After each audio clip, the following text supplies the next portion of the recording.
Shalom, Bapak Ibu Saudara yang dikasihi dan mengasihi Tuhan. Hari ini kita bertemu lagi dalam pertemuan online untuk mengambil waktu bersama-sama bersaat teduh di hari ini, di hari Selasa, 9 November 2021. Mari bersama-sama memakai waktu ini untuk bersaat teduh. Sebelum memulai, carilah tempat yang nyaman untuk bersekutu dengan Tuhan. Siapkan Alkitab, buku catatan dan alat tulis untuk membuat catatan jika ada hal-hal yang Bapak Ibu Saudara anggap penting atau berkesan dalam saat teduh Bapak Ibu Saudara hari ini. Mari kita berdiam diri sejenak. Saya akan memimpin dalam doa untuk meminta Roh Kudus menuntun kita dalam kebenaran.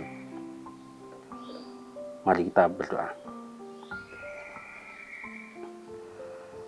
Bapa dalam surga, kami ucap syukur untuk karunia-Mu hari ini. Kami mau menyerahkan waktu-waktu ini sepenuhnya dalam tuntunan Roh Kudus-Mu di waktu kami bersaat teduh hari ini. Mohon Roh Kudus yang menuntun kami, membuka pikiran kami untuk mengerti setiap perkataan firman Tuhan. Dan firman Tuhan itu tidak hanya kami baca, kami dengar, kami itu juga menjadi dasar kami untuk melayani Tuhan beraktivitas di hari ini bagi hormat kemuliaan nama-Mu. Dalam Tuhan Yesus kami berdoa. Amin. Bacaan hari ini diambil dari 1 Timotius pasal 5 ayat 24 dan 25. Saya akan membacakan ayatnya. Dosa beberapa orang mencolok seakan-akan mendahului mereka ke pengadilan. Tetapi dosa beberapa orang lagi baru menjadi nyata kemudian. Demikian pun perbuatan baik itu segera nyata. Dan kalau tidak demikian, ia tidak dapat terus tinggal tersembunyi. Demikian firman Tuhan. Bapak Ibu Saudara, saya memberi waktu untuk Bapak Ibu membaca ulang bagian firman Tuhan hari ini. Jika ada kesempatan juga bisa membaca satu perikop di bagian ini, yaitu dari ayat 17. Bapak Ibu bisa mempause layar tampilan YouTube ini, tinggal menekan tombol di layar HP Bapak Ibu, atau jika Bapak Ibu menggunakan laptop atau PC, silakan untuk mempause sementara untuk Bapak Ibu membaca ulang serta merenungkan bagian ini dengan perenungan Bapak Ibu sendiri. Setelah itu nanti kita akan merenungkan, membandingkan dengan perenungan yang akan saya bacakan. Silakan mengambil waktu ini.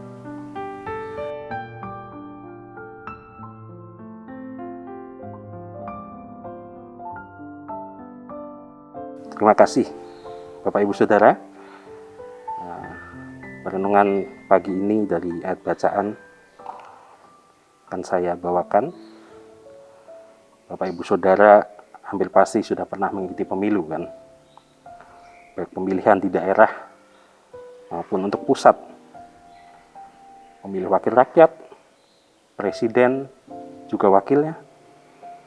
Beberapa provinsi memilih gubernur, terkecuali karena keistimewaan kita di Jogja, maka kita tidak memilih gubernur.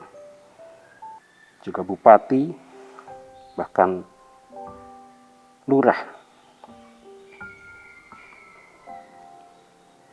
Apakah Bapak Ibu Saudara tahu pasti saat Bapak Ibu memasuki bilik suara, mengenal calon yang akan Bapak Ibu pilih?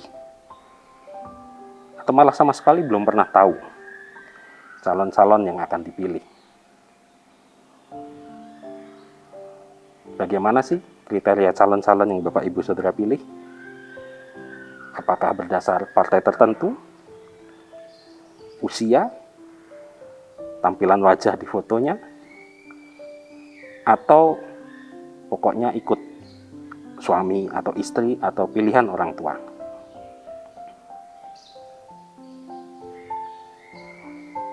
Bapak Ibu Saudara yang dikasih dan mengasihi Tuhan, ayat bacaan kita hari ini tidak bisa dilepaskan dari ayat-ayat sebelumnya, secara khusus ayat 22 yang berkata, "Janganlah engkau terburu-buru menumpangkan tangan atas seseorang, dan janganlah terbawa-bawa ke dalam dosa orang lain. Jagalah kemurnian dirimu." Pada bagian ini, Paulus mengingatkan Timotius, atau lebih tepatnya menasihatinya, untuk tidak sembarangan atau terburu-buru mentahbiskan seorang penatua. Ia harus memeriksa baik-baik lebih dulu apakah orang itu memenuhi persyaratan penatua, seperti yang sudah tertulis di dalam 1 Timotius pasal 3. Supaya dengan demikian Timotius nanti juga akan terhindar dari problem-problem penanganan penatua yang bersalah atau berdosa, sesuai dengan apa yang ditulis di ayat 20. Dan terlanjur menahbiskan seseorang padahal dia tidak layak.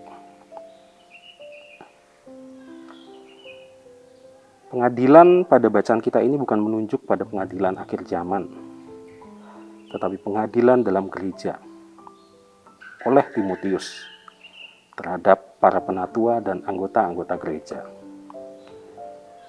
Hal inilah yang kemudian ditekankan Paulus kepada Timotius, bahwa ada orang-orang yang terlanjur ditabiskan, ternyata kehidupannya jadi sandungan.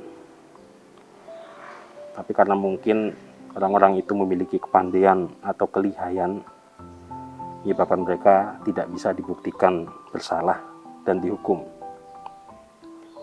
Hanya waktu Tuhan, di mana Tuhan sendiri yang akan menyatakan hal itu atau menghukum orang yang bersangkutan. Seorang teolog abad ke-16 pernah menafsirkan bagian ini, bahwa dalam pemilihan penatua atau bahkan pendeta, sering terjadi bahwa orang-orang yang baik atau tepat justru ditolak. Tapi kita yakin itu tidak pernah terjadi di jemaat kita. Sedangkan orang-orang yang tidak layak malah justru diterima. Mengapa? Karena kebaikan dari orang-orang yang baik itu tidak terlihat. Sedangkan kejahatan dari orang-orang yang tidak layak itu tertutup oleh kemunafikan atau sandiwara yang mereka lakukan. Bapak Ibu Saudara yang dikasihi dan mengasihi Tuhan, sebagai warga dewasa, kita memiliki hak dan juga kewajiban untuk dipilih dan memilih pelayan jemaat, baik itu penatua atau diaken. Bagi mereka yang terpilih, marilah menjaga integritas hidup kita sebagai anak-anak Tuhan yang sudah ditebus untuk senantiasa hidup dalam kebenaran. Integritas ini tidak hanya dituntut kepada calon atau yang terpilih sebagai para pelayan penatua atau diaken tadi, karena sebagai anak-anak tebusannya, kita wajib menjadi pelayannya dimanapun kita berada dan ditempatkan, tidak hanya di gereja, bahkan di segala aspek kehidupan kita, baik di pekerjaan, di lingkungan masyarakat, dan dimanapun kita berada. Jangan kita menjadi kecewa kalau kebaikan kita saat ini tidak dilihat atau diakui orang-orang di sekitar kita. Karena sesuai yang tertulis, ia tidak dapat terus tinggal tersembunyi. Tuhan yang melihat kita. Mari hidup sebagai pelayan-pelayannya yang memiliki pegangan, seperti yang Paulus pesankan di dalam Roma pasal 11 ayat 36. Sebab segala sesuatu adalah dari Dia, dan oleh Dia, dan kepada Dia. Bagi Dialah kemuliaan sampai selama-lamanya. Amin. Kita akan mengakhiri satu kita dengan berdoa.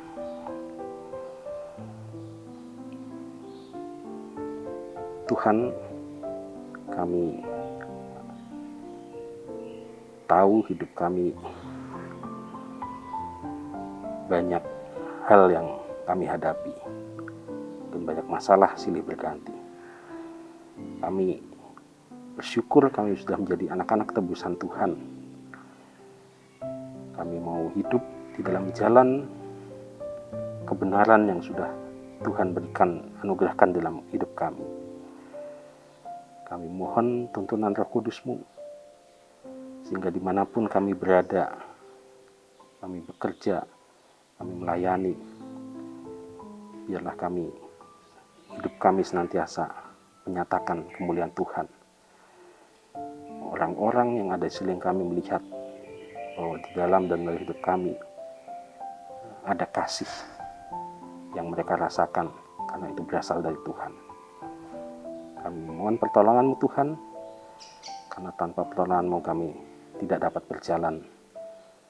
Permuliakanlah diri-Mu senantiasa dalam hidup kami. Terima kasih Tuhan. Dalam nama Putra yang kasih, Tuhan penebus kami yang hidup, kami berdoa. Haleluya. Amin. Selamat melayani Bapak Ibu. Kiranya Tuhan memberkati.